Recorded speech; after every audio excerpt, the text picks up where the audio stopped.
ठाणेकरांच्या हृदयात आजही ज्यांचे नाव श्रद्धेने उच्चारले जाते ते म्हणजे धर्मवीर आनंद दिघे साहेब. ठाण्याची शिवसेना आणि शिवसेनेचे ठाणे हे ब्रीद त्यांनी शेवटच्या श्वासापर्यंत जपले. पायाच्या टाचा झिजून आणि हाती भगवा घेऊन त्यांनी कल्याण, मुरबाड, भिवंडी आणि ठाणे जिल्ह्याच्या अनेक दुर्गम भागात शिवविचार रुजवले. Social media, mobile phones, technology नसताना सुद्धा एका उमेदवाराला कसं जिंकून आणायचं आणि शिवसेनेचं वारं कसं गुमत ठेवायचं यात हातखंडा होता त्यांचा. पण तुम्ही कधी विचार केलाय, जर दिघे साहेब असते तर शिवसेना विभागली गेली असती का?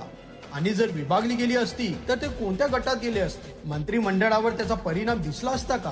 कारण आज बरेचसे मंत्री गुन्हे करून सुद्धा पदावर आहेत. मुळात 2019 साली सत्ता वाचवण्यासाठी ते उद्धव साहेबांना काँग्रेस सोबत झुकतं माप घेण्याचं धाडस करू शकले असते का?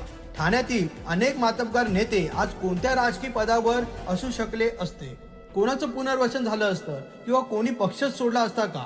शिवसेनेतून बाहेर पडलेल्या राज साहेबांना त्यांनी कसा आधार दिला असता हे जाणून घ्यायला इंटरेस्टिंग ठरलं असतं. असो, त्यांनी घडवलेले हजारो नेते आज आत्मविश्वासाने सरकार वाचवण्याचं किंवा सरकारला वठणीवर आणण्याचं कार्य नेटाने पार पाडत आहे. तुम्हाला या प्रश्नाची उत्तरे द्यावीशी वाटत असेल तर आम्हाला कमेंट करून नक्की सांगा. जाता जाता शिवसेनेच्या या महान अवलियाला पुण्यतिथीनिमित्त विनम्र अभिवादन.